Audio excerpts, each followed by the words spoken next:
This meeting is Hello. being recorded. We are, whoops, let's get everyone mute on their mute buttons. I'm going to put on my one happy Muppet face. So if I have to take a screenshot of this thing, it's not going to be me looking like, or looking down. I'm just, so let me cover the light here. Okay, so welcome to Stone Soup Poetry. It's an all open mic night. We are a weekly gathering. For now, we are figuring out what to do for now the pandemic appears to be ending. But hopefully we'll be able to make some more announcements in regard to what's going to happen with Stone Soup as we approach the 51st anniversary. Good God.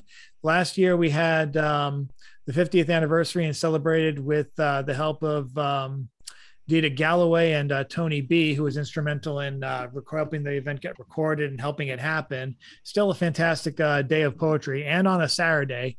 It's very hard to get poets together on a Saturday. Don't know why, because it's hard to get poets to a job.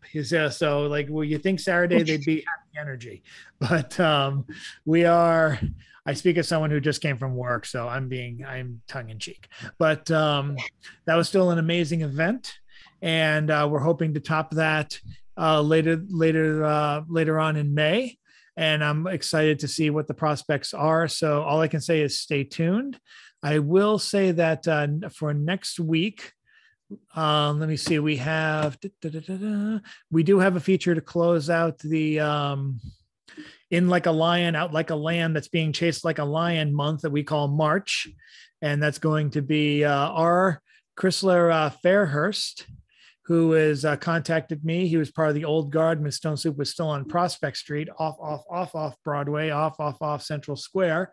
And he hasn't been back for a while and he wants to come back. So let's welcome him back, another person to the fold. I'm excited, aren't you? More to be announced for April, which is National Freaking Poetry Month.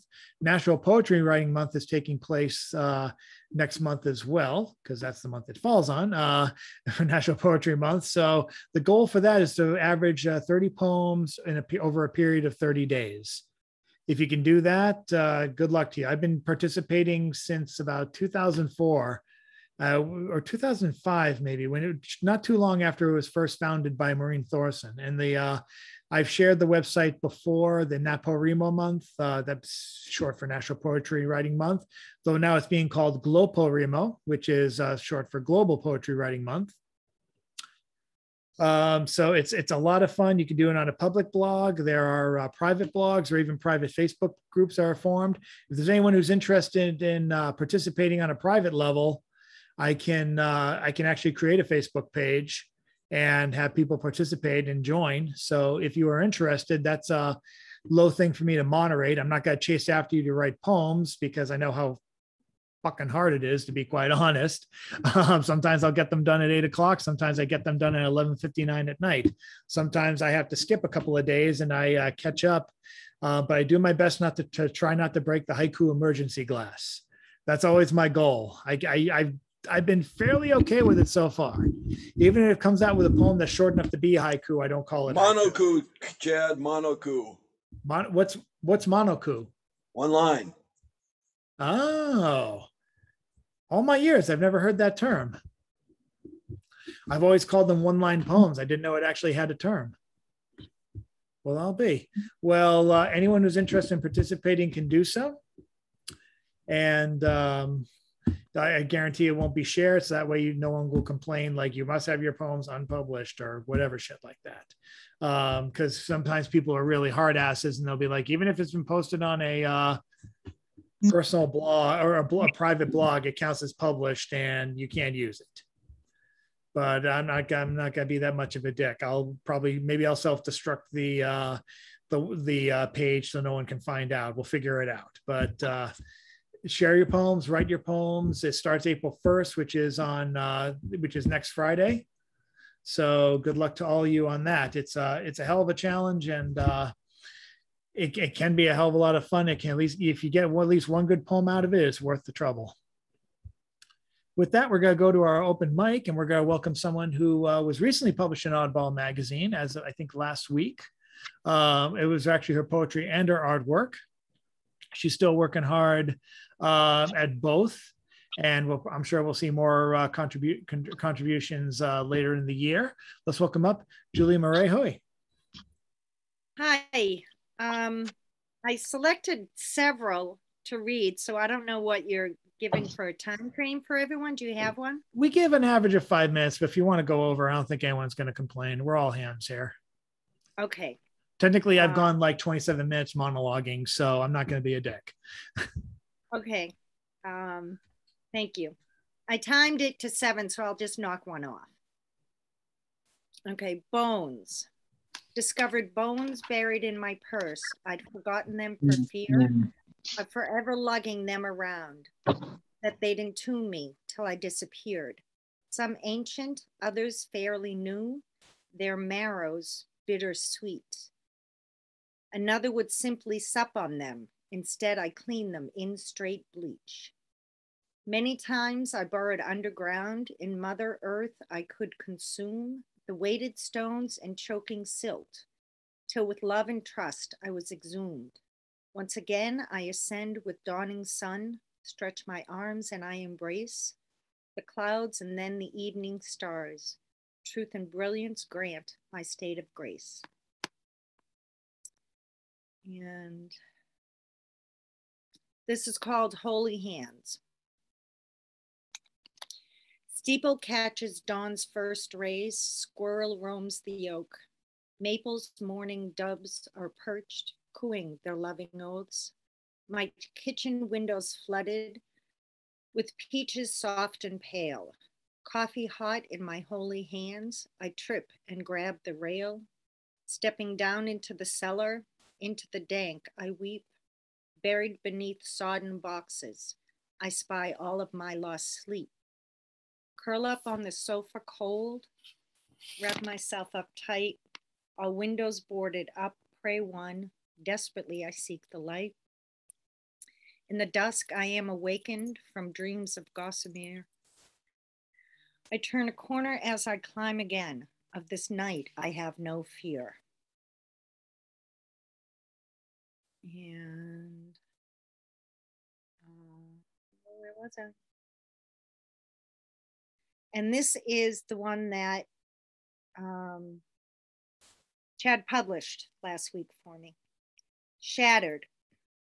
They bowed their heads in sadness, in prayer, heavy-hearted, hollowed and haloed, as night fell midday. In the darkest of hours, stars were not shooting. They were bullets, shrieking, shredding, shattering.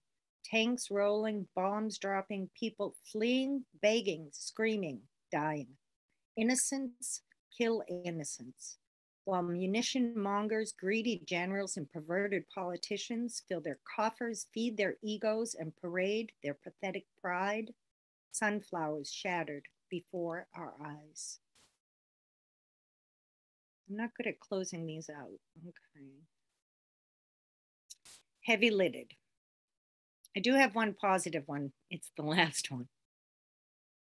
A heavy-lidded morning. Of little I know for sure, but of this day I cannot live. In the past, she's not my shore. This moment lasts forever, as does time in all her sorrows. To simply be upon the sea is not my fate tomorrow. I sit and wait and rock in my grandmother's blue chair. Among the mist and evergreens, my face is not as fair as it was in other decades. So I set my sails again. Wandering through fog, I find myself in now, not then. We know not now of where, or land, or walk, or fly. For destiny's the vessel, it's she who is our ride. I call upon my mother and those who've gone before, uncles, aunts, and grandfather. Brother Richard, my heart is sore. I held your hand as you passed on, grateful your mind rested, but mine is still racing. I tire of being tested. The lack of sleep I cannot keep, a brush or pen in hand. A cup of coffee warms me and helps to lift the sand. I must move on, go forward, shake the tears and this angst. Upon my knees in prayer, I cry and give my thanks. I glean my words from troubadours and from greater sages. I keep language alive as I have lived through many ages. My heart aches less today, it wailed a week ago. Still my mind continues racing, meandering to and fro. At 60, I stand tall and strong. I clutch conviction and my truths, poetry, my great salvation, bestowed upon me, a gift I share with you. I want to close. And this is the positive one. It's called Rhythms. I am coral and buttercream, barefoot and running, reaching for the sky. I am ochre and sienna, cozy and rustling, delivering ancient stories. I am opalescent cobalt, reflecting and dreaming, quilting memories with fire. I am viridian and periwinkle, effervescent and evolving, enchanted by light. I am rooted and flying, earth, sunshine, and water, birthing infinite rhythms. I am the dawn of each and every day, rejuvenating your soul. Thank you.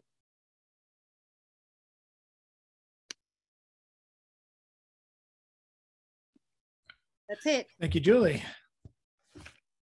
Up next, let us welcome up another contributor to Oddball, a more regular one, because he contributes his photography to be used with other poets' works, which we greatly appreciate that contribution. Let's welcome up Mr. Ed Gentleman Galt himself. Thank you very much. This one is called The Things They Did. We read about them today. They went to work and then came home to their families. They went out to dinner, went to the movies, took walks. They wrote poetry, went camping, and had dreams about the lake and the way the moon's reflection looked in it. Sometimes they had their photos taken. Their pictures line the walls of galleries today. They didn't know all that then, though. They were taking their family walks, talking, tossing their children up in the air. They blew candles out for birthday cakes. They dreamed of their vacation on the beach of some foreign port. Many just stayed home and played in their yards. Some had picnics in the park where they enjoyed the sun on their faces on such a fine day. Then the police came one night and took them away. Thank you. That's it. Thank you, Mr. Galt. What do we have next? Yes, Jen Rowe, are you ready to go? One half of Stone Soup's power couple.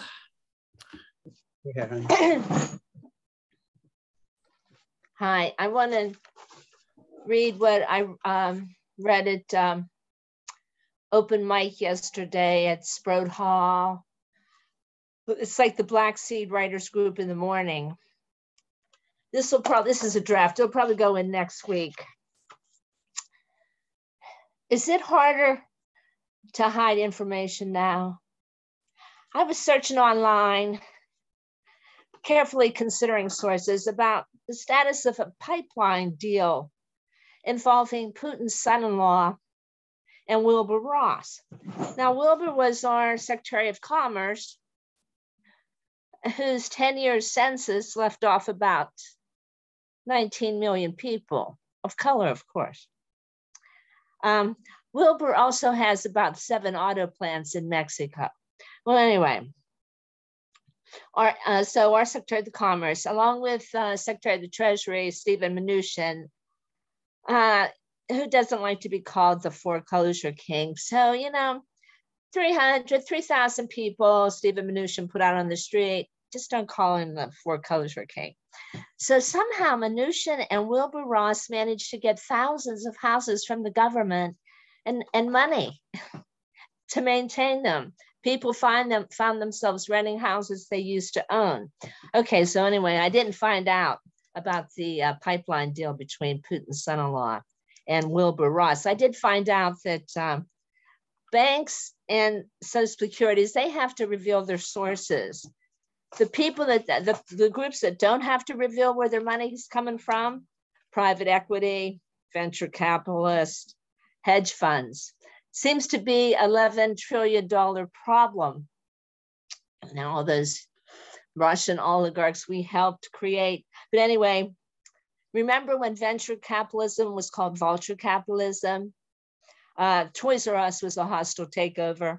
A hedge fund just bought apartments in Cambridge for $325 million. Oh, that's all for now. Thank you. I'm sorry. It's so grim. Ah, yes. Thank you, Jan. And never put a muzzle on Jan. Thank you, Jan. And now, for something completely different, let's go to our hidden correspondent who's afraid if he puts himself on camera, his soul will leave his body. Let's welcome up Mr. Chris Fitzgerald. Unmute yourself, good sir. Unmute yourself, I say. There you go. You can hear me? Yes. You can hear me? Yes. Okay. Can you hear me? All right, I got a 6-page piece. I'm only going to do 3 pages, and I'll do 3 pages if I get a chance in the second part. But if I get an introduction I do introductions all the time. Eliot, Auden, Pound were not poets. They were formula writers for the British Empire, or for Empire Man. Empire Man has been around for thousands of years. His basic premise is, I'm better than you, dipshit. The last 250 years have seen the birth of democratic man. 3 revolutions helped spawn the energy. The 3 revolutions were American, French, Russian. All 3 seem to agree the bully is a 2-bit friggin' scumbag. The freedom of the artist should be the goal of the hoi polloi. The hoi polloi is the vulgar, unthinking masses. No public educational system has come up with a way to teach the public how to think for themselves. So we settled for teaching them how to pay their phone bill, rent, maybe get a place down the Cape off-season rates. That's why the screen's taken over so many people's lives. We do not have the proper respect for the language, which, believe it or not, is everybody's ways out. Poetry shows you the wit, spine, charm of the language, gives you a genuine appreciation of the concept of freedom. All right, there's going to be 10 more pages to that. This is the 6-page piece. This is the first 3 pages. It's called Snap, Snap Here, Snap, Snap There, My Ass. God lives in the ever-present moment. Prose writers seem to live inside of yesterday's stories. That's why I consider them bagmen for the camera people. Snap, snap here, snap, snap there, snap, snap here, snap, snap there. The future should always smell of fresh air. That's a territory the poet explores. Yesterday, let it go, let it go, let it go. 3 old world lines that try to condemn the new world to the old world's quicksand. The 3 lines are from the Auden piece in memory of William Butler Yeats. Mad Island drove you into poetry. Mad, patronizing, condescending, funkle-junkle. An Englishman calling an Irishman mad. That's like Danny Diarrhea telling Frankie Fat Pants you have a hygiene problem. Frankie isn't so thin-skinned that he can't handle criticism. If Penelope Perfume mentions to him that he ought to clean up his act, Frankie responds, I'm spending the weekend in the bathtub. Don't worry, I'll keep changing the water. And P, I want you to smell me on Monday. I'll be there for you, Frankie, I'll be there. But when Danny Diarrhea says it to him, he utilizes words you or I would use. Are you shitting me? Plus, I think you just shit yourself again. The second line, poetry makes nothing happen. That's a shabby, dishonest line. Poetry helps you discover the wit, spine, and charm of your language. Tanks make something happen. They love shells, which kill a man. Sexual intercourse can make something happen. It can help create a new human being or have two people say, you're not that bad after all. Jobs can make something happen. Two people cash their checks, now have money because of the time they gave to their jobs. They plan to meet on a Saturday afternoon for a drink or an ice cream if both are on the wagon. Poetry finds a much greater expansion of language with love than with bombs and bullets. In fact, 3 weeks after Johann Gutenberg had the print press up and moving in 1452 in Mainz, Germany, it was a poet, can't remember his whole name, but everyone called him Willie. On the back of his shirt, it said, "Bullies whack it." The third line of Auden's is, "Follow poet, follow right." Who does he want us to follow? His mentor, T.S. Eliot, the British poet from St. Louis, as Groucho Marx was fond of calling him? Eliot became a naturalized British citizen in 1927.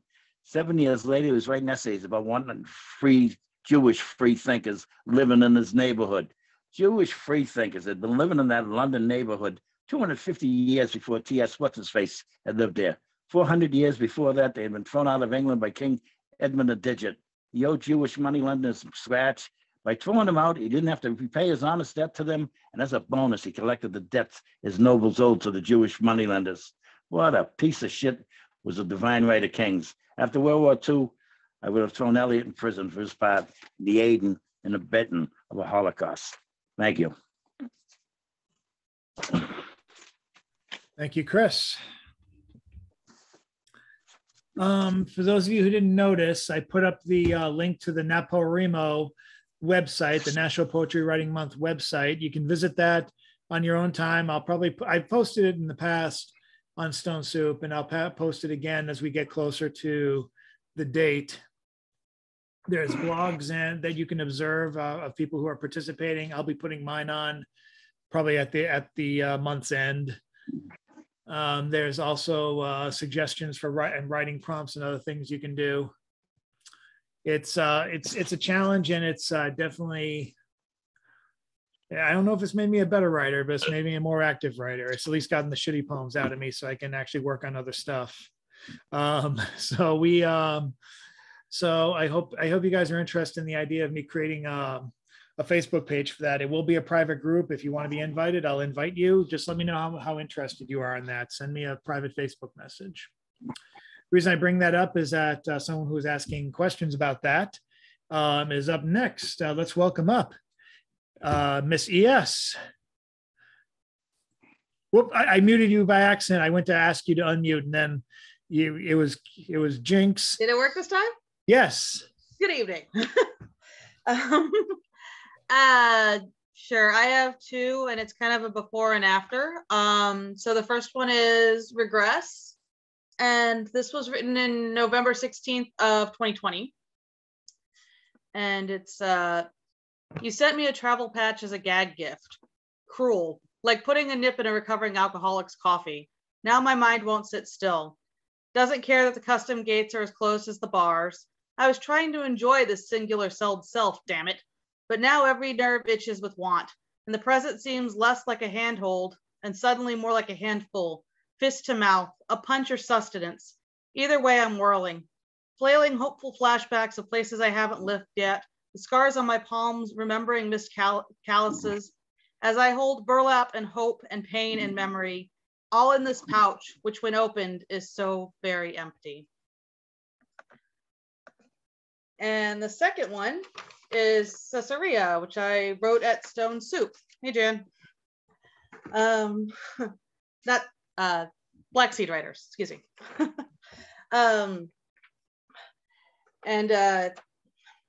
It is a joy to come here voluntarily, free in ways the builders could never imagine. No battle needed to walk on this artificial shore. I think I will walk through the royal baths today. Let my dusty feet stand on a mosaic that advises me to have a prosperous eternal life. The ocean, which waves at everyone, calmly notes my little moment in this city and watches me too leave. Thank you. Thank you so much, ES. It's so good to hear your voice again. And now we get to hear this person's voice. again. He automatically knows I'm talking about him. Mr. Bill Lewis, ladies and gentlemen. Bill Lewis. I wish I could have filmed that face. Anyway, Bill, thanks so much for joining us, and you have the mic. Oh, hi. I didn't see you there.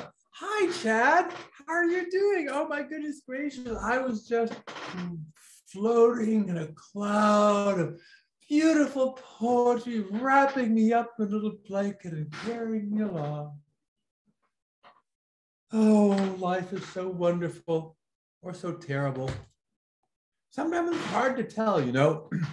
I spend my time helping people do things and teach and build great things, and we're having so much fun, my students and I, and then I turn around and my peers, oh, I love my peers, but I think that they're heartless bastards sometimes. Oh, I am a ending homelessness advocate, activist, I would say, and not everybody is into that. Although I'm very, very proud of my city that Boston have ended a big camp at Mass and Cass, I have all these socialists just like, oh, it's their right to be on the street. Oh, well, it's okay if they're doing drugs and dying. I can't. Do they actually tell me it was okay to die on the streets? What is wrong? Am I the one who's crazy? Is it normal to let people lie on the streets in modern America? Oh, well, anyway, I was all upset about that. And I, of course, went to Mayor Wu's teleconference, and she did a great job. She's my hero. Go Major Wu.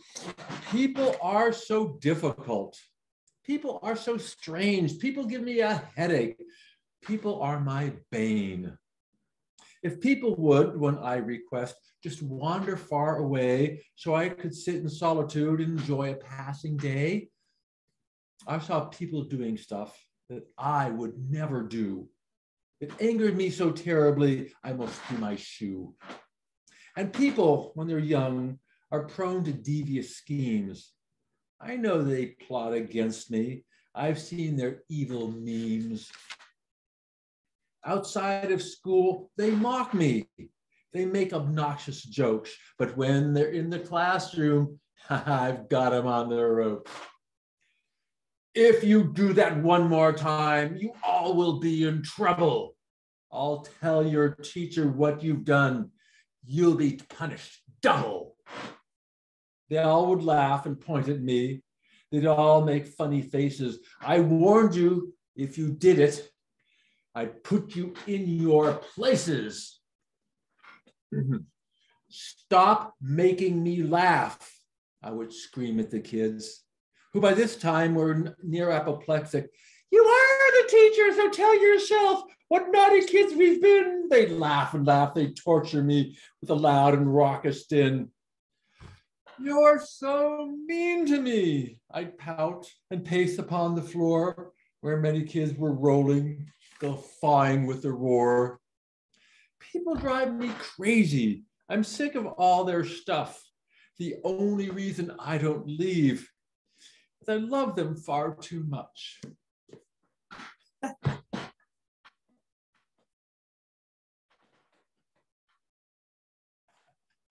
Thank you, Bill. And now we go to our New York correspondent on the street. Well, off the street now, hopefully. She has a Brownstone Poets event coming up very shortly. We shared the links, and I'm sure she's going to share them on the Stone Soup group, but I'll let her explain it best. Let's welcome up Patricia Kerrigan. Hi, guys. Yeah, I'm going to read this Ukrainian poem inspired by Sting. A disease lives in a man, hides behind an Eastern cross, duct taped his people with sheepskinned lies. His disease thrives on the past. A grown man plays colonizer games with no questions asked. His disease continues to attack where resilient sunflowers grow taller, stronger, faster than fire from bombs and guns, faster inside those who've had enough. Iron curtains have deep-rooted cracks, can't keep the truth or sunflowers out. Yes, Russians do love their children. Most say niet to Putin's sick game. I am Ukrainian. I am also Russian. Two nations planted my DNA tree. Resistance and biology have no borders. And from these hands, my sunflowers grow. Thank you. And I posted the brownstone information earlier in the chat. Thanks. I do see it. I do see it. Thank you so much, Patricia. And thank you for the poem. And thanks for making sure, helping make sure it was that song. I remember that song in the 80s when it came out. And I don't know, there could be a serious retort where the Russians say, you're letting the kids go maskless and killing everybody, including the children. So you don't love them either. But a nice little poem on current events. And we are looking at over at Oddball for poems on current events. We're going to be, there's very few people that accept stuff in the now, on a quick basis. The only other place that accepts them the quickest that I know of, it used to be What Rough Beast, which was the Poem a Day blog in honor of the Trump administration from Indolent Books. And the next one is New Verse News. There's also Poets Respond out of Rattle, by the way. That is true, but it's such a limited it's such a limited submission process. You get like one winner and maybe a couple of runners up. But you're right, I haven't thought about them for a while. But yeah, New Verse News. But Oddball is accepting stuff and trying to at least put timely installments up on Monday afternoon. So if you do have any poems, I'll be submitting my poem to New Verse News based on the recent reports that Clarence Thomas, there's no reports on whether or not Clarence Thomas is going to come back for the hearings, because he's been gone for 5 days. He's been actually sent to the hospital since Friday. We only found out now. So I'm going to do my tribute to Frank O'Hara's Lana Turner poem with Clarence Thomas has redacted, but we'll see how it goes. But the rest of you, please submit any poetry or artwork you have inspired by current events to oddballmagazine.com. We'd love to see your stuff. And every couple times a year, we do more timely stuff for the holidays, for instance, or around election times and holidays. Someone who's submitted his fair share of recent stuff, of timely stuff to a lot of publications, including the ones I mentioned, is up now, and his name is John Weswick. Oh, thanks, Chad. So, just due to the pre-game discussion here, I pulled up a flash fiction piece called "His Second Mistake." Leonard Shumway's first mistake was asking me to judge a poetry slam. Slam, where contestants pander to an audience that doesn't read. Slam, teenage bravado and rants about social injustice. Slam, where all the poems sound the same and the guy who yells fuck loudest wins. To be fair, many winners deliver fine poems, but getting there is like running a marathon barefoot on broken glass. I hate poetry slams. Every time I took part or even watched one, I went away feeling dirty. They're like seeing my daughter stripped naked and dragged through a sewer. I despise anyone who would do that to something I love, and my poems are my children. I want them to live happy lives long after I'm dead and will do anything to protect them. But I needed the money. $70 would keep me in notebooks and whiskey. I loaded my Smith & Wesson 29 with jacketed hollow points and closed the cylinder. The air smelled of Hoppy's number 9 solvent, and overhead lights reflected from its blue steel barrel. Chekhov said that once you introduce a pistol, it has to go off. Fuck Chekhov. I've been carrying ever since that, elderly woman pulled a rusty jackknife at the La Jolla open mic, and I haven't shot a man yet. Hell, just one look at my 44 Magnum is enough to make a language poet bother somebody else. I holstered my revolver and covered it with a lime green Gayabara. The audience was already lined up for the night of exploitation by the time I got to the theater. Flashing my ID got me past the doorman and inside, where I joined the other judges in the front row. Shumway handed me a dry erase tablet. I used the marker to write a 0 in blue and see how it looked. Cindy Lockyer was the only judge who I recognized. She taught writing at a community college. Rumor had it she could match Ekonski drink for drink. Alcohol and bitterness had spoiled her looks. I guess hanging out with Ekonski will do that to you.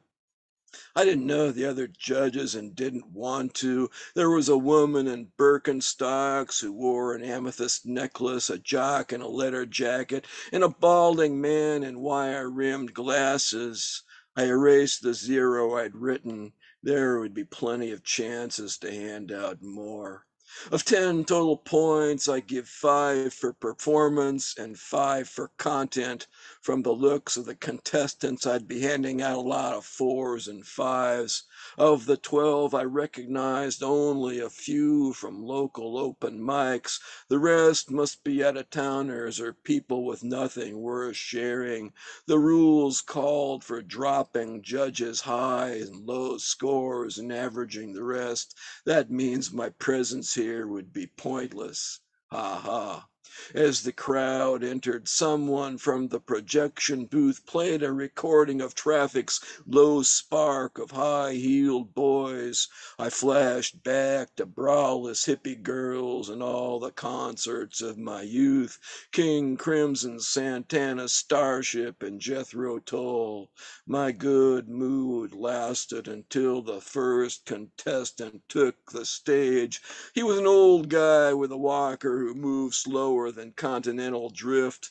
Real or not, his disability gained the audience's sympathy. I think that I shall never see a Zeppelin lovely as a tree. The crowd went wild. Judges held up 10, 10, 10. I looked at my tablet. The rules stated contestants had to present original work, but that poem was Trees by Alfred Joyce Kilmer. Unless Mr. Kilmer was 130 years old, the contestant wasn't him. If I left the cheating slide, I'd shaft the contestants who followed the rules. I scribbled a 0 and held up my tablet. Boo! Cindy Lockyer calibrated the plagiarism against the audience's enthusiasm and awarded an 8. The remaining contestants presented an hour of words with all the magic squeezed out. These weren't poems, but imposters pretending to be poems. Cliches recited with the false conviction of a sales pitch, not a metaphor in the bunch. It was like a bakery that used extract from a beaver's butt instead of vanilla. I'd tasted the real thing. I knew the difference, and I was pissed. I'll pick up the second half in the second round. Oh, dear Jesus, John. Did you read this? I think you might have read this before, but I must have been really sick that time because I don't remember half the lines. But is this published? Did this get published somewhere? Not published yet, no. Oh, we are talking, sir. It's National Poetry Month in another week. We will talk. Oh my God, that's fucking amazing. All right. So who do we calm down? Who do we have next? Yes. One of the leaders of the open mic, one of the past videographers for Stone Soup, one of the discourse leaders before I turn the record button on, and everything that's able to be recorded can be recorded. Everything that's left on the cutting room floor, well, you guys got to join early. Let's welcome up Mr. Caesarea Chagra. Okay, hello everyone. And if I may swear out loud, it's a 4-letter word. Close your ears. I love you. Fuck, how did I get away with that? I'm so sorry. I didn't mean to do that, you know, swear like that. Shit. Damn it. This is a poem that I wrote in criticism of in writing the What Manner of Character, book 3. This is a study of free speech and what we're allowed to do. It took me a good chunk of my life. I'm about to release the 20th anniversary book, and it's been criticized, and I got some nice quotes for the back. I'm writing a 3-part reflection to go with the new book. It's going to be the first time the 3 appear in one volume. I wrote this poem and then I brought it to Michael Brown downstairs at the Cantab at Slam. I said, I do not like being called anti-slam, but I do understand every word that was just read in that last poem by John. And I can tell you right now that most people at the time, when slam came to Stone Soup, there's a story there, and it's not a pretty story, and it's just the truth. It's not a pretty story. Competition in the arts is a dangerous thing to divide us and make winners of us. And so I wrote the Win-Win Poets, and I brought it before I showed it to anyone to Michael Brown. And I said, what do you think of this work? And he read it and he said, it's a really good piece. The Win-Win Poets wanted to be the best. They wanted to be in the company of literati, celebrity, word star, entertainer. When one wrote about AIDS, he went for shock value versus one who wrote about rape with vengeful graphic images. One wrote against racism and read it like a racist versus one who wrote about home and spoke of being homeless now.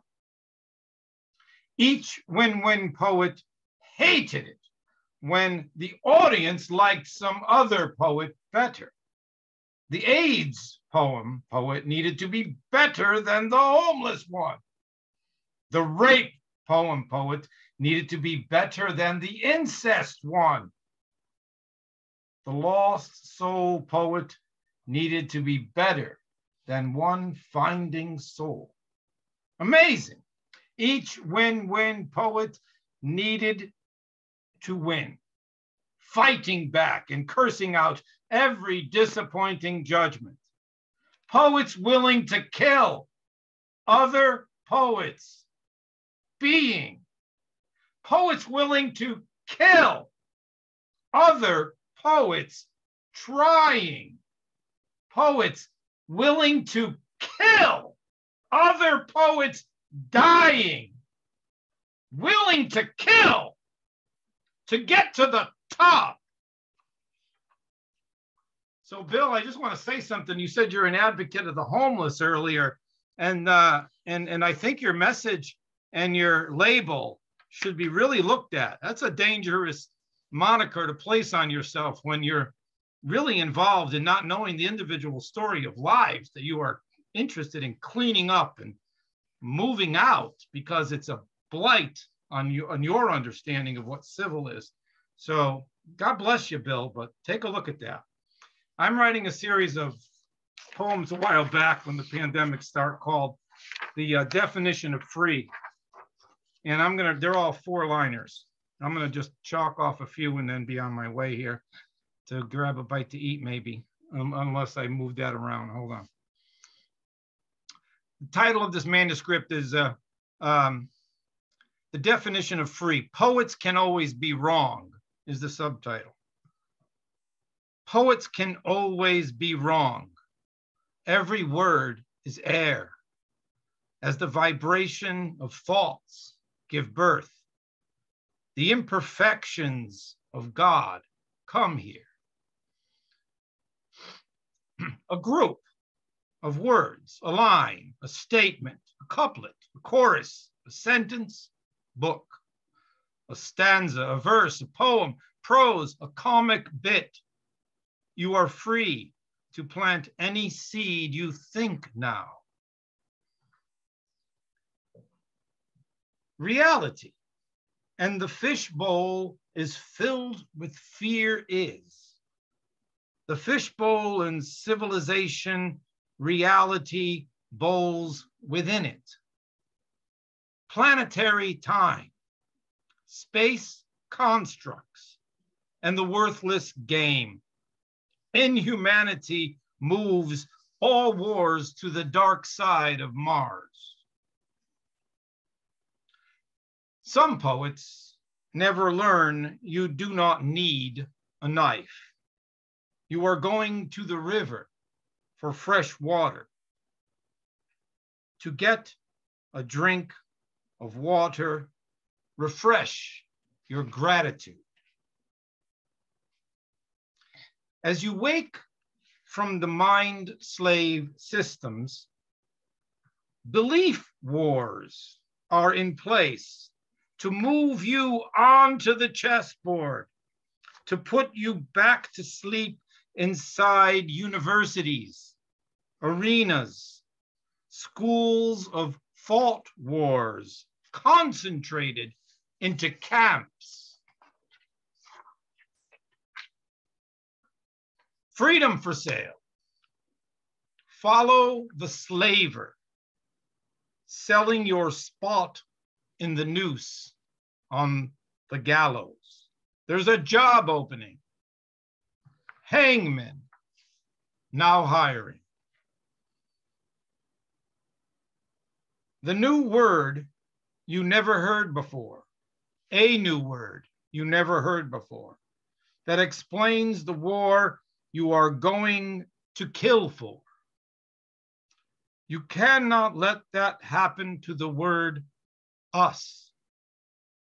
Do not let the realities of fear take your freedom away.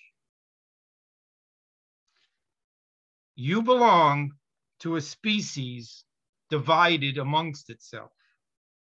It is fine for you to question the nature of division, to question every threshold leading into the realities of fear. Belonging to the survival of love might make all humans whole.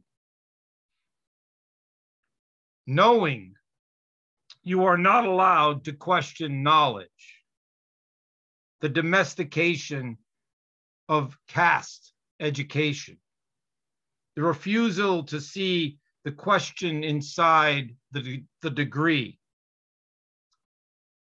taught you to believe you will now not be wrong. Thank you. Love, I didn't mean to fucking swear again. Oh, shit. Thank you, CC. And now I bring you our, again, Nancy Dotson is out tonight because she's off the grid because she had an injury earlier today. So she seems to be okay, and she's going to the doctor tomorrow. She promises to be back next week, but I'm still gonna call her later on and root for her. However, our absent person from last week is now back. I think that marks the 1 week that she missed with us, or maybe two. But let's all welcome up and give attention to Carol Weston. Oh, sorry, we have a special range of connection here, so I have to do this. And now, Carol, you are up. Hello. Hello. Hi. I'm reading from Let the Bucket Down, a magazine of Boston area writing. Joe Torra, who teaches at the University of Massachusetts, he put it together. I think he got a little exhausted because he's not going to do another one. Let me lie down with the lightning and suck the nectar and ambrosia of other worlds. I guard my ignorance like a sacred stone. No one shall overturn and steal the lively crabs I harbor there. I dance. When I am afraid, I dance like a small ball of fat on a hot skillet. Canary. He slips the knife into the canary's cage. I lie while guns are held over my head. He breaks the garnet beads around my neck. How can I run through woods and not be caught? Okay, I'll do the other half next. Thanks. I actually have a piece. Surprise, surprise, but I usually don't. But this is a special event, and some of you might know why. I was planning to debut it because the person in general, in particular, the person this is written inspired by, didn't know I wrote it. This is based on the time when I was helping Carol Weston prepare for the 2020 Boston Marathon, which was the first one that was being done exclusively online. Carol doesn't do computers, she does phone, but we wanted to make sure that she was able to join no matter what kind of snafu happened. So I ended up recording a set that we would play if there were any issues. That never had to happen, but I still had the recording. Playing it back, I wrote this poem, and it actually debuted last week on the website Poesy, and the journal is going to be coming out with a print version on hopefully sometime after March, hopefully in April. And this one's just called Recording Carol Weston. A poet's voice is slow-acting poison that speeds way to mystery. Bones play notes if freed from skin, secret kinds of rhythm. Sidewalk terrorists cheat to know through feigned sacrifice. Stretch twig-like to grow, tread overgrown trails, write maps step after step. Prickish plants place new peninsulas on exposed flesh. Stanzas shape into remembered limbs that no longer comfort. Uncradled heads swing from invisible rope, while would-be angels take off overhead, beating everyone to time's last meal.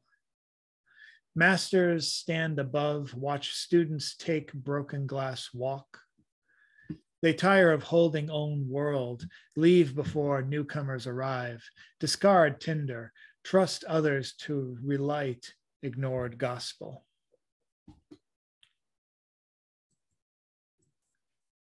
Thanks, Carol, for that poem.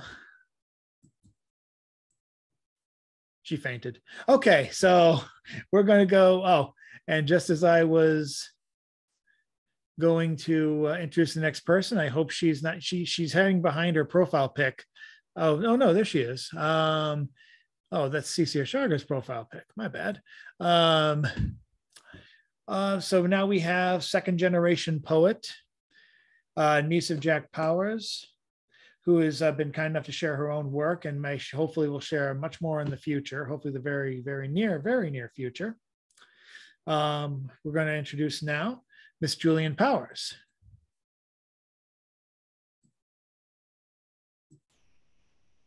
Hi, thank you.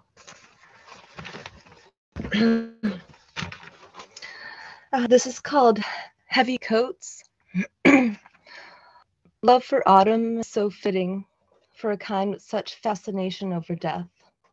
Many consider the season majestic, relish in the colors and reap the harvests, commemorating it with the celebration of disguising ourselves as who we're not or who we wish we could be, instead of genuinely honoring the dead. The annual dawn of stalking, trapping, and killing begins, despite how much of the wild we've already taken. So hard to live with, like the sickening mold that accompanies this foreboding shift. Living with soaking wet cuffs and feet, freezing rain, piercing glares, and pounding sleet, each day becoming darker as we get deeper into the wretched, inescapable cold. trapped in the confines of heavy coats. As death settles in, the outlook for many months to come is clearly desolate. Summer is a truly sweet distraction from the crippling, grueling, shovel out to survive, risk your life to drive hell. Have never missed those bleak, powerless nights, isolated in silence. Now comes the time for yearning, for this sun's welcoming, warm spirit. This quarter marks the end of the fleeting days of comfort, away from that painful shivering. Trails of tears from generational mourning and dread add to this treacherous torment. All the dearly beloved I once had, each gave up their ghost in the dark hollows of fall. Numb from the biting air, succumbing to the snowball misery. Those that embrace the growing night rejoice in giving up the fight, and that is utterly frightening. That's it. Thank you. Thank you so much, Julianne. Welcome to your Stone Soup online debut. Hopefully the live debut will happen very soon. Thank you very much. Thank you. I appreciate it. And now we come to the closer of the open mic. Our pinnacle closer, penultimate closer. Let's welcome up writer, poet, columnist for Oddball. Check out his column, It's All One Thing, which features every Thursday morning at 11 o'clock without fail. Mr. James Van Looy, everyone. Thanks, Chad. So I actually dug out my Stone Soup poetry poem here, and it has, there was actually an article called The Beats Are Back, which was in the New York Review of Books or something, I think, right about the time that Jan and I came back to Boston after being down in Delaware for 4 years, and she had been there for 15 years. So anyway, I wrote this poem because we were having a reading when there was it was basically a commissioning of the archives that that Stone Soup has at UMass. So there is actually a whole wealth of material that's actually stored there from Stone Soup's early days. So anyway, this is the poem that I wrote called Stone Soup, The Beats Are Back, because that actually was the time when Allen Ginsberg kind of made actually a whole recording of music and whatnot. And he was really kind of made a big splash back just at the last few years of his life before he passed on, Allen Ginsberg. When I first moved to Boston, I lived on South Russell at the base of the poor side of Beacon Hill. And it was right down Cambridge Street where I took my son to the Yellow Submarine sandwich shop. It reminded me of Midwestern garage sales, except the junk was art. The diverse paintings on the walls, the small press burgeoning publications, the stacks and shelves of used books bespoke not a business, but life on its own. I didn't quite know what to make of it, but it made me remember the late 1950s when I was a kid frozen in time with everyone wanting to live out a preordained life no one less me wanted to live. Until my big brother left Catcher on the Rye lying around, left over from freshman literature class, and he and his friends sat in bedrooms quoting Holden Caulfield at each other as a lengthy form of a conversation they didn't know how to hold on their own, with Charlie Parker and Thelonious Monk screaming agony and cool on the hi-fi. Maybe something could happen. And everything did happen at Stone Soup, at workshops and readings, at Stone Soup Moving Company, with pianos and refrigerators, microphones, voices, and bodies, and the ever-present urbane notebooks and scratchy, itchy, bleeding pens. And even when the storefront was lost to become a travel agency, finally forever haunted by Bill Barnum and Brother Blues incantations and romping ministrations, it was like Jack just pulled up oars and weighed anchor to float through a picaresque novel, adrift through the oceanic city, finding port at arcane watering holes like the Maverick Bar, the Sword and the Stone Cafe, Peter's Piper's Restaurant, Charlie's Tap, and then TT the Bears. I came and went, living around the rim of the flesh-eating ghetto in Dorchester, Mission Hill, and Jamaica Plain, and going through a love affair with mine, but Jack was always there, early in the morning, glorious summer dawn, and Faneuil Hall Flower Market, when we met under the giant ficus tree, me certain in the knowledge we were the fountain of life, watering the tree at the center of the world in poetry. The poetry, an in-depth blessing for the city at the beginning of its day and end of mine. Jack was just starting, and I'd been with him the night before, and there were Jack Kerouac's birthday parties and counter-inaugural balls, readings in front of City Hall, Ginsberg and Ferlinghetti come to town, events from Newburyport to Dorchester from the hub across to Cambridge. There really was an ersatz community of poets, of musicians, painters and sculptors, storytellers and performers, mimes, dancers, and guerrilla street artists. Ah, Pogo, where are you now when we really need you? Or how can we find the far middle when you're really nowhere at all? But we were really trying for the one who has never got to the gig. We were singing in all the voices that never got to hear the song, even if we were the word that could never be heard. It was all there. Anybody probably did get up there and let it all hang out. And sometimes it was way out there and sometimes it wasn't. But as theater, it never lacked the immediacy of surprise, the heart of drama. It did have a life all its own. It's here right now. This is just the beginning. Who'd have thought there could be so many flavors brewed from those same old stones? Here's to all the poets, men and women, gay and straight, young and old, wombats and way too human, feminists and brothers, fugitives from history, the disabled dealing with themselves, bikers, bohemians, and leviathans, Hindu, Christian, Buddhist, Muslim, Native American mystic, 80th humanist conundrums, ecological world mother, pagan, animist shit bums, all the poets, all the nations of all the world, whoever, whatever, whichever, whenever, why? Because we're here. Because New York Magazine said beatniks are back? Nah. Because we're hippies? Nah. Because we're punks? Nah. Because we didn't go away. Because we're alive. Because it's just beginning. And let me just sing a really quick song for Jack.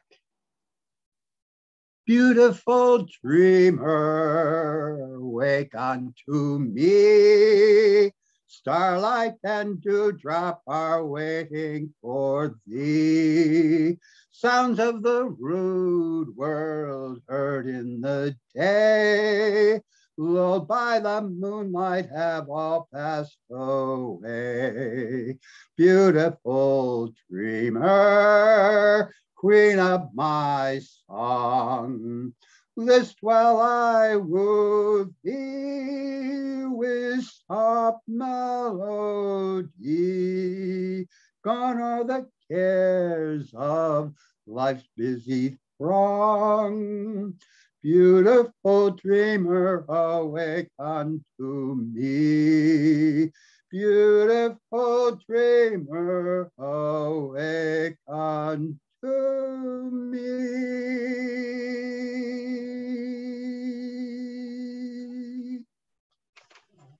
Thank you, James Van Lyck. Bless you, my friend. Bless you. Thank you so much, James. Perfect piece to pull out. As a matter of fact, I'd almost move for going a second round because everything about this, everything about this one round of the round robin was so perfect in terms of what everyone usually offers and presents. It might be a good idea to quit while we're ahead, just like, who knows? But if there are people who want to go on and do a second one, I'll definitely acquiesce to that. I know Chris and Carol would probably want to do a second one. I still have the second half of my story there, Judd. Oh, duh. Okay, fuck it then. All right, we're going on. We're going on. All right, let's start. Let's restart at the beginning because that's what we do. We are. It looks like ES is calling it a night, but thanks so much, ES, for joining us. Hope you come back next week for our feature. And let's welcome up first, once again, reintroduce Julie Marie Hoey.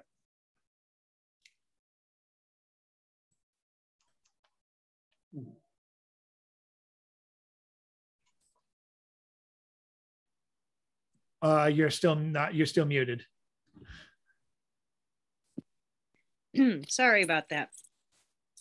This is, I wrote it in the early 90s after I went to the Southwest, and it was my favorite poem for a long time that I had written. Behold, behold the light beyond the trees. It speaks in tongues of ochre and brilliant ambers reflecting true, fiery, aged, unbroken. Blood-red passages direct my path and cleanse my spirit free. Embrace my soul into your folds. Deliver the lessons I seek. Behold the light, this brilliant light, so far beyond the trees. An ancient voice I clearly hear in all that I do see. In solitude I longed for grace among these aged stones. Sing sweet praises to God and Goddess for all that they have shown. Through the light, this blessed light, this light that sweeps the skies and sets down truth in simple tones in oceans long since dried. Thank you. Thank you, Julie. And we're going to go next to Mr. Gentleman Galt. Ed, if you're ready, we are willing to listen. I'm ready. There you go. Okay. This one is, I think this is the first time I read this here. Just a quick note. I think I'm Unitarian today, but I kind of have a long, diverse ecumenicitarian background, both Protestant and Catholic. And one of the things that Catholics do that I don't think Protestants do is that Catholics can offer stuff up for penance. So if something happens, you can actually offer that up for your penance. Anyway, Protestants don't do that. I don't think we didn't grow up at doing that in the Presbyterian Church. But anyway, with that in mind, here's the poem. It's called Laura, 1993. Laura was eating from this bag of prunes she had all during the 3-hour trip. Considering the bus's air conditioner was fritzed out, it would be a long trip. She explained to me, between prunes, that the Bible guaranteed, it was a sound fact, she assured me, that the blood of the Lamb had washed away all my sins. If I would only accept his death as my salvation. She offered me a prune. I declined. She went on to say that when the Antichrist came, the world was going to perish for all its sin, especially abortion. After all, she said, the Lord commanded, be fruitful and multiply. And all we did was to kill babies. She went on this way for the whole 3 hours.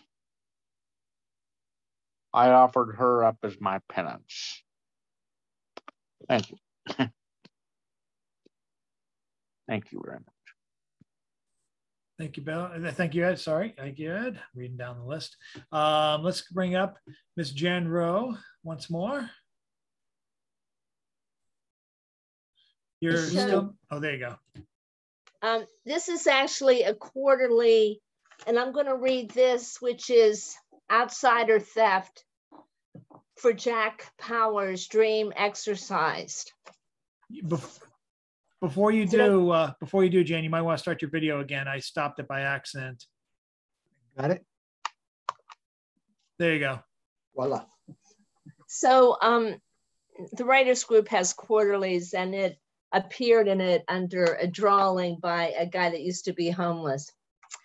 Outsider Theft for Jack Powers, Dream Exercised. I ride my long-lost Volkswagen Chariot down the great suburban highway to nowhere with my old dream buddy, past the Marriott, Motor Lodge, youth again in the enemy's lair. We're on the spy for the answer to eternal need, and turn in at the oval of a rest stop haven, where a tiny clapboard cottage goes to seed, looking out over the vista of skyscraper heaven. As we dismount our vehicles, double doors wide, the old colony complex blocks our view to the ocean. I don't know how people can be carried by the tide to live in such square dwellings stripped of emotion. We've come to steal a few nubile plant cuttings that we can use to enliven my bare city walls, and rip them from garden and flower box jutting out from the cottage face as neighbors make calls to tell the state police of our evil outsider theft. But by the time they arrive, we already have left. Thank you. That's James's for Jack Powers. Yeah, I actually wrote that for a, we used to do like a poetry workshop about 7 o'clock in the morning at the Faneuil Hall Flower Market, where we worked together for 3 years. Where do you guys find the energy? Let's go next to Mr. Chris Fitzgerald.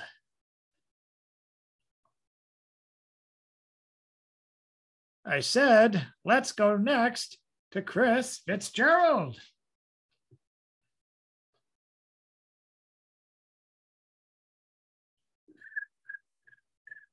Chris, are you there? You have to unmute.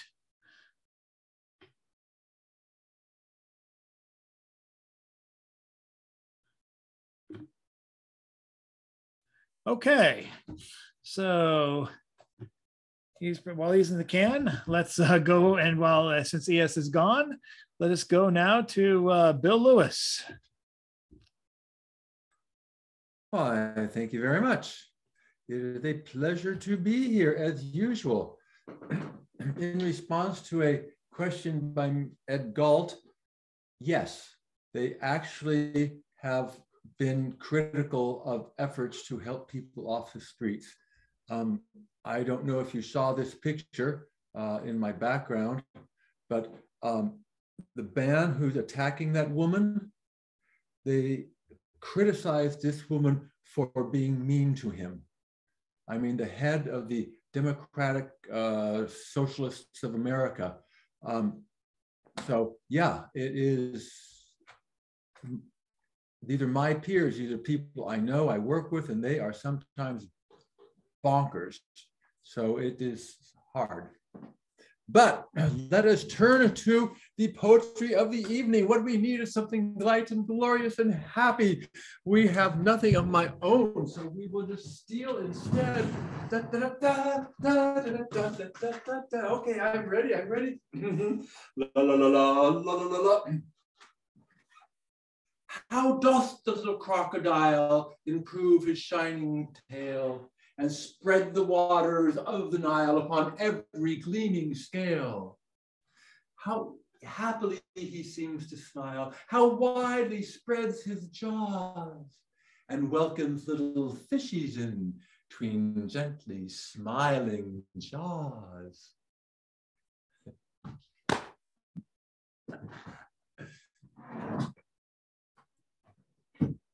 Thank you, Mr. Bill. Chris Fitzgerald, have you returned to us? Please unmute, but flush first. Chris? Chris, okay, let's keep on going. On to our New York correspondent, Miss Patricia Carrigan. Okay, I'm going to read the poem. Thanks. I'm going to read the poem that was just accepted by Great Weather for Media, their upcoming anthology, For All We Know. In my teens, I took time to mature and understand the grown-up script written by yin versus yang. I had ash-tinted hair that grew past slim shoulders, bumblebee frames that cruised down my nose, a pale pink smile that believed in the future, skinny legs that danced under micro minis along secluded Bronx trails near the river's ripples, not far from 6-story fortresses and my room's lemon-colored walls. We were children inside an antique frame under an Alice in Wonderland mushroom. We were children coming of age inside my world of make-believe. You loved Billie Holiday, hummed her songs whenever we'd met. For all we knew, you understood love's techniques, asked me to drop my towel or unbutton my blouse. Your pencil tried to sketch the woman inside the child, but I said no, thought you were like the rest until now. Sometimes regrets go elsewhere or stay inside this 8x10 frame. Thank you. Great poetry tonight, everybody. It's good to meet you, Julie and Julianne. Fabulous. Thank you, Patricia. And who do we have next? Oh, yes. I like your poem too, Chad. Great. Oh, thank you. Thank you. And I think we have the grip. Oh, Chris, he actually unmuted himself. Chris, you there? I am. Can you hear me? Yes. Okay. These are the last 3 pages. It ended with Eliot being the one who Auden said, follow poet, follow poet. Follow poet, follow right. Eliot's mentor, Ezra Pound. Pound spent 12 years confined at St. Elizabeth's Hospital in D.C. because he had friends who helped keep him out of prison. But he did make treasonous broadcasts from Rome, supporting the fascist position during World War II. He also wrote a book comparing Mussolini to Jefferson. I stated before, that was like comparing the number 2 to Chanel number 5. Oh, sure, they both have number in the title. I have proposed that if Mossad, the Israeli intelligence service, had been in Naples in 1958 when Pound returned to Italy from America, Pound immediately gave the fascist salute. If Mossad had broken his elbow in 7 places, I mean, let him hate all he wants till the day he dies. Just give him a little trouble saluting that hate. Common decency would be playing a more active role in the world today. His trick elbow would be in memory of the 70 to 80 million people who left the world early because of fascist dirtbags. What do you say? Let's follow the person who first stated, follow poet, follow right, Auden? I don't think so. He once posited an ideal, I guess, in another poem. Was he free? Was he happy? That question is absurd. Had anything been wrong, we would certainly have heard. That poem was crippled by feudalism's main prejudice. I'm better than you, dipshit. In this case, I'm smarter than you. One person finding what a rich and beautiful journey the language can take you on, and another not being able to discover that it's words which give us our identity.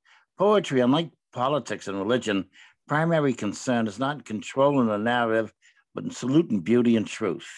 Dun, dun, dun, dun, dun, dun, dun, dun, dun, dun, dun, dun. Look at photos of Auden in his 40s and 50s and 60s. If that face is free and happy, I want to be chained and sappy. I started this work 6-9 months ago. One of my closing lines was, I wouldn't follow Auden, Eliot Pound, the conga line, but I realized I love a good conga line. Those 3, Auden, Eliot Pound, were quite possibly the 3 worst conga line performers the 20th century had to offer. Dun, dun, dun, dun, dun, dun, dun, dun, dun, dun, dun, dun. The conga line was Cuban, Black, Latin, 1920s, 1930s. It was a Havana street dance. Hollywood loved to throw it in the musicals. Dun, dun, dun, dun, dun, dun. 1932, downtown Boston. You paid 35 cents to watch 2 movies at the cinema. Instead of you thinking about your present situation, poor, getting poorer during the depths of the Depression, you looked up at the screen, saw people dancing and enjoying themselves. Dun, dun, dun, dun, dun, dun. Dun, dun, dun, dun, dun, dun. Those 3 writers from the 20s and 30s, instead of writing such shabby, slimy, shallow, shitty verse, they should have found themselves a good conga line. Dun, dun, dun, dun, dun, dun. Dun, dun, dun, dun, dun, dun. That might have been just the thing to break them out of that know-it-all funk. Dun, dun, dun, dun, dun, dun. That seemed to entomb their verse and their lives. Thank you.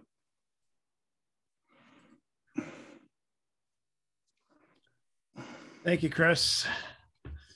And up next, we have the exciting conclusion to the Surly Slam Poet Judge, which is what I'm going to call the story from now on. Let's bring it up. Let's bring up Mr. John Wezek. Okay, thank you, Chad. I'm unmuted. Okay, cool. I returned to my seat after a quick trip to the bathroom. Somehow I'd made it to the semifinals without eating my revolver. Now all that stood between me and $70 was 3 poets. Since these were finalists, should I bump my average score up to a 6 from a 5? Nah, slammers have a term for someone like me, the East German judge, even though I was born in Akron and that country hasn't existed for decades. I wear that epithet with pride. I picked up my tablet. I enjoyed the first finalist's description of her relationship even less than when Natalie says, "We need to talk." My score brought howls of rage from the clouds. Then something stunned me. A skinny guy with a ponytail recited a poem about a Frederick Remington painting. It was all there. The pounding hooves, creak of the leather saddle, smell of sweat and dust, and the horse's legs suspended in midair like an Edvard Muybridge photo. 10! I shot to my feet. The theater was silent except for the rustle of candy wrappers. The judges were leaning over their tablets. Slowly they raised 6, 6, 6. Even Cindy Lockyer gave this masterpiece only an 8, the same score she'd given the plagiarist. The final contestant had a physique like Pavarotti's if the opera singer had gone off his diet. What he lacked in craft and originality, he made up for with a voice that was louder than a 747's GECF6 engine on takeoff. He mounted the stage, held the mic to his lips, and screamed, "Fuck!" The audience rose as one to its feet as 10s dropped like Nazi paratroopers from a Junkers Ju-53.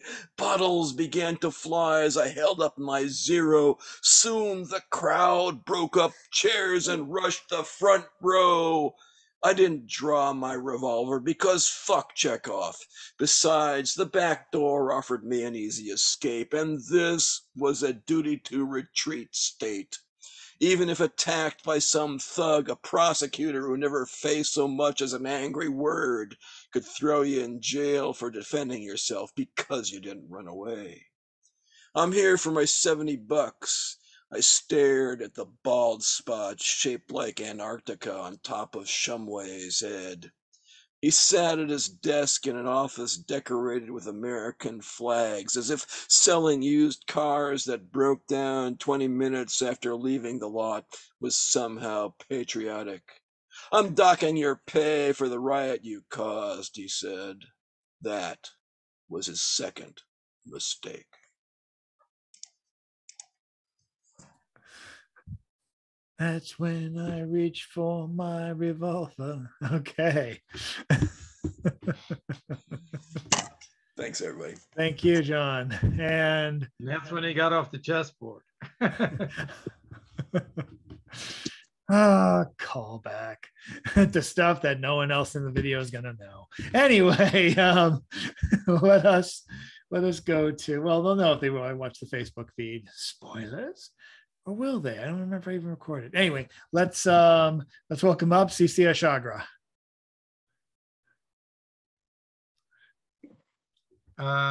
Okay.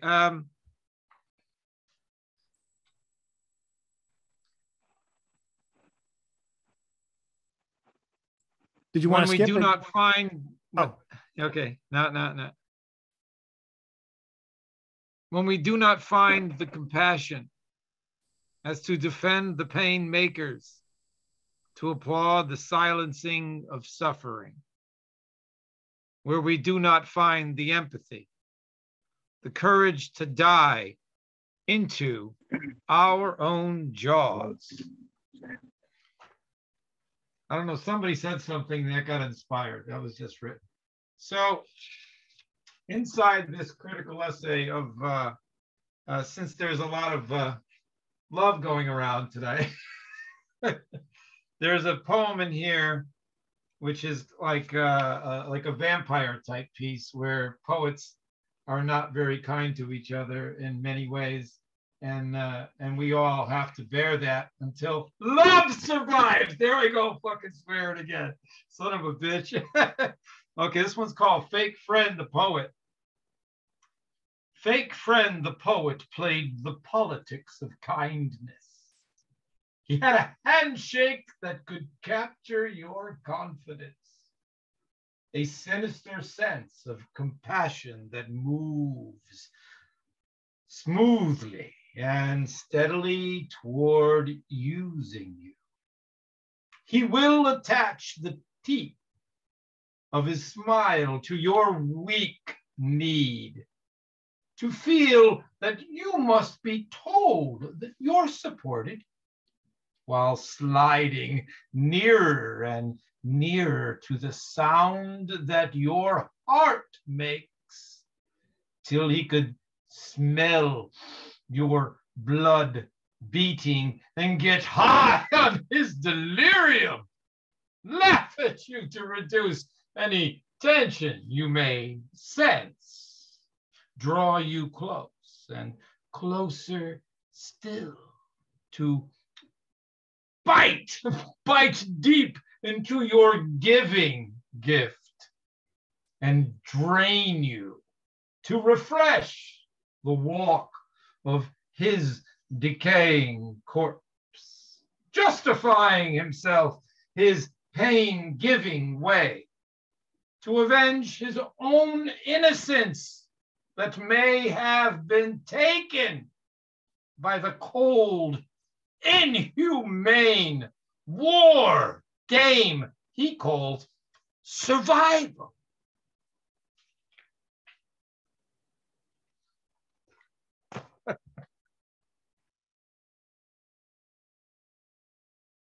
We're on a freaking roll tonight, people. Let us, who do we have next? Yes. Might have to put on my earphones to hear her better, because my computer's been acting a little wonky, not too bad. At least the connection seems to be good and you guys can hear me. I'm going to unmute. Can I just, Chad, can you get Carol to somehow get me an address or something, a phone number, an email, so I can get her that picture that I have? Yes, definitely. I've been trying to do that. I think I asked you once before, but I never heard back from it. That might be. So I'm going to put that. That might have been right before I contracted COVID, but yeah, I'll put that back in the memory lame hole. Excuse, if ever there was. No, that's good. I got it. It causes memory loss, I hear. I hear. I think Omicron is Latin for motherfucker, because it was. But all right. Now the people who understand Latin get that. Anyway, or like it. Anyway, let us go now. I'm going to unmute you now, Carol. Carol, you are up. Okay. I'm going to continue from Let the Bucket Down, my poems.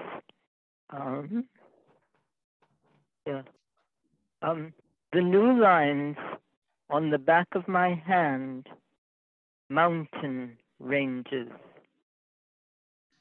in orogeny. Burning lake. The burning lake is where we must swim to transform our hidden language into living fire.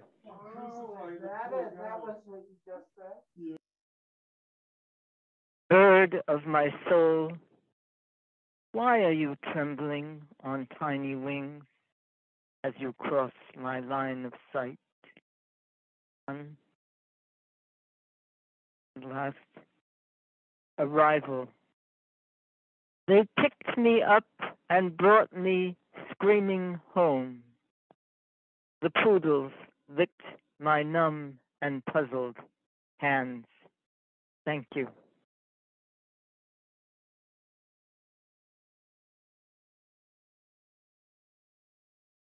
Thank you so much, Carol. And now we go back to our legacy poet of the night. Let us welcome up Julianne Powers.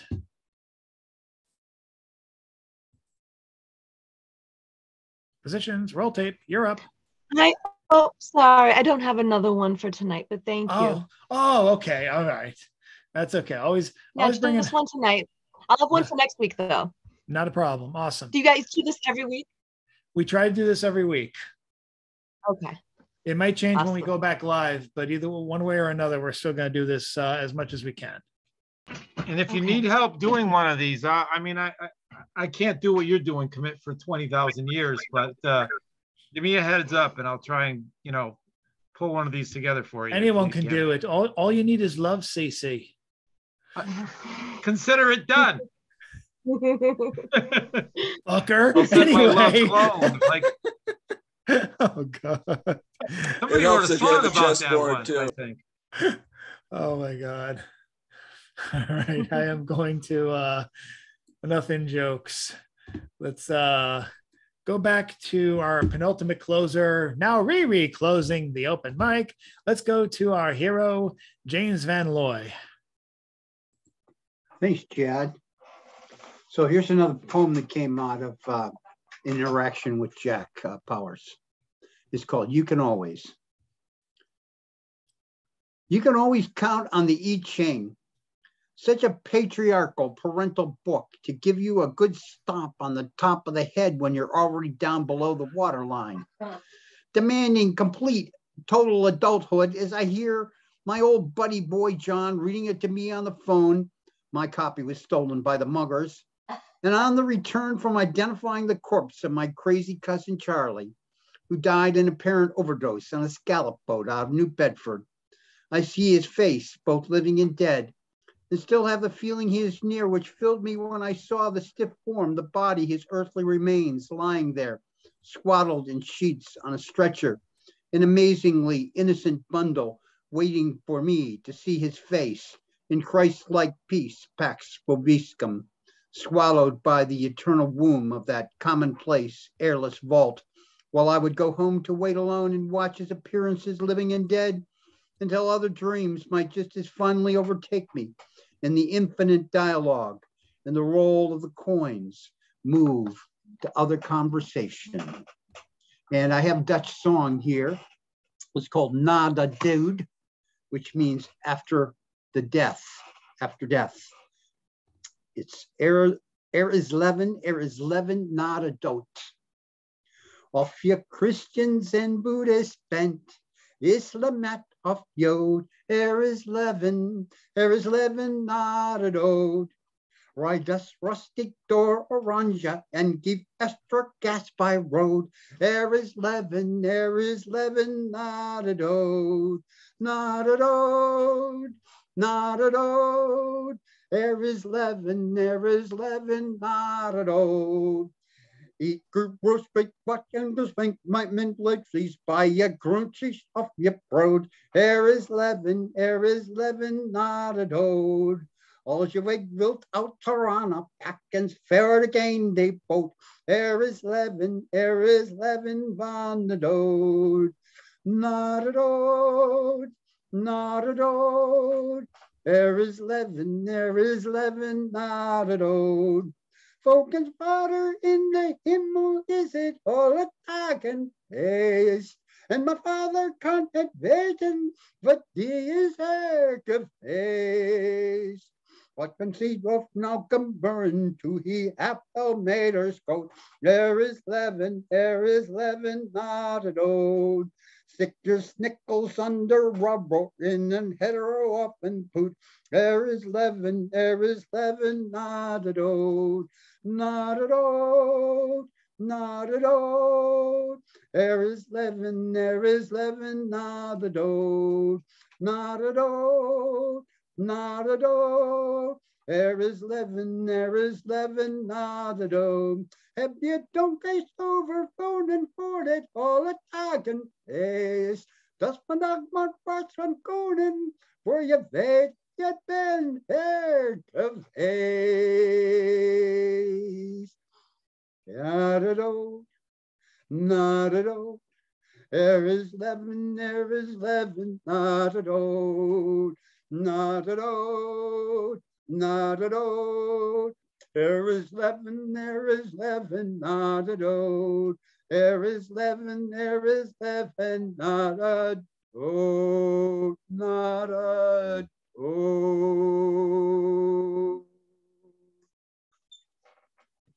So that's not a dote. Life after death, right? Life after death. Nice. Thank you. Thank you, James. And thanks I to just saw that I haven't been reading the chat, so I'll make sure everyone else saves the chat because I have to. So we can get this stuff and all these links. I'm lucky. I get mine automatically saved because I'm hosting. But yeah, definitely save the chat if you can. It gets saved to you, I think, to your downloads file as a text message .txt. So that's always very helpful. And if anyone has any questions or needs more follow-up, I probably will post the National Poetry Writing Month website if you haven't done it already. It's definitely something to be part of. And for those of you who write anyway, if you just want to be an exhibitionist and join what I'm projecting to be a private group for Stone Soup on Facebook, it'll be very low key and very low maintenance. I won't be able to micromanage it. I micromanage too many other fucking things in my life right now. So I can't. So if anyone wants to be a micromanager, have fun. If no one wants to be, even better. But yeah, if anyone wants to be part of the group and just to have someone to share the stuff with, I find that can be very useful, especially if you're early on starting out for the first time at this. It definitely does help. With that, stay tuned for next week and hopefully more poetry announcements. I'm actually getting some energy back. I actually feel like I could. Oh, by the way, Chad, by the way, you might be dying is not an excuse. It's a reason to live. Jesus God. I might have been dying was the reason I stayed out of work for 2 weeks. Jesus Christ. Anyway, I still hosted Stone Soup 1 week. Anyway, the feature for next week. Let's show up at the seaport. Oh God. Hopefully we'll show up in Seaport or somewhere in May. For now, we'll meet next week for online for Chrysler Fairhurst and his work. And I guess he's coming out with 2 new books. I don't know what they're about yet. He's has quite an interesting non-lateral way of doing his bio and exclamation. So I'm hoping to nail him down and get something in there. There we go. Oh God. I will I've got to pause that later. I will maybe I'll have that be the I'll screenshot that and have that be the thumbnail for the YouTube video. Seems apropos. But thank you guys so much. And it'll be old friends coming home next week and hopefully even more. We have more macro magic is easier on the nerves. I totally agree. So thank you guys. Actually, keep it there. Keep it there for just a minute, CC. Hold it there. Oh, back up a bit. There you go. Hold it right there. That'll be perfect. And I'll be able to freeze that later in post production. And now we do the obligatory group wave. That's you, Juliana. If you're not in the wave, come on. You're not. If you're not with it, you're out of it. No, I forget what that's from. So do the wave just one more time, and then pause. It's easier to screen capture this way. And thank you guys very much for coming. It can be like this every week. All we need is you. And yes, I'm talking directly to you. So have a good night. See you next week. Stay tuned for the Stone Soup Croutons poem on Friday. Stay tuned for the video tomorrow, hopefully before 8:30. And take care of yourselves. The show's over. So see you next time. Take care, guys. Save the chat now, and you get every single bit. It only How do you save it? Oh, you how know do you where you save? type in the message? You type in the message. It says you put the person's name, and then on the right you'll see 3 dots. Yeah, just type tiny 3 little dots Yep. at the end of where you pick the person's name or everybody. It's right next to the emoji bit. It's the more part. You click that on, Thank and you. it's Yep. save the chat. And then as soon as you close the thing down, wait, it'll show up on your desktop in a Zoom folder. And inside the Zoom folder, it'll have a weird number, but it'll say this event, and then it'll be in there. Thank I you. think the number is the date. And the chat that you get is from when you arrive to the last time you click on that, those three little dots. Thank you. And for those of you on YouTube who are looking to save the chat, write really fast and read minds. Okay, thank you. Yeah, Good no, night. Good night. Take care. Good night, Julianne. Good night. Night, night. Good night. Bye.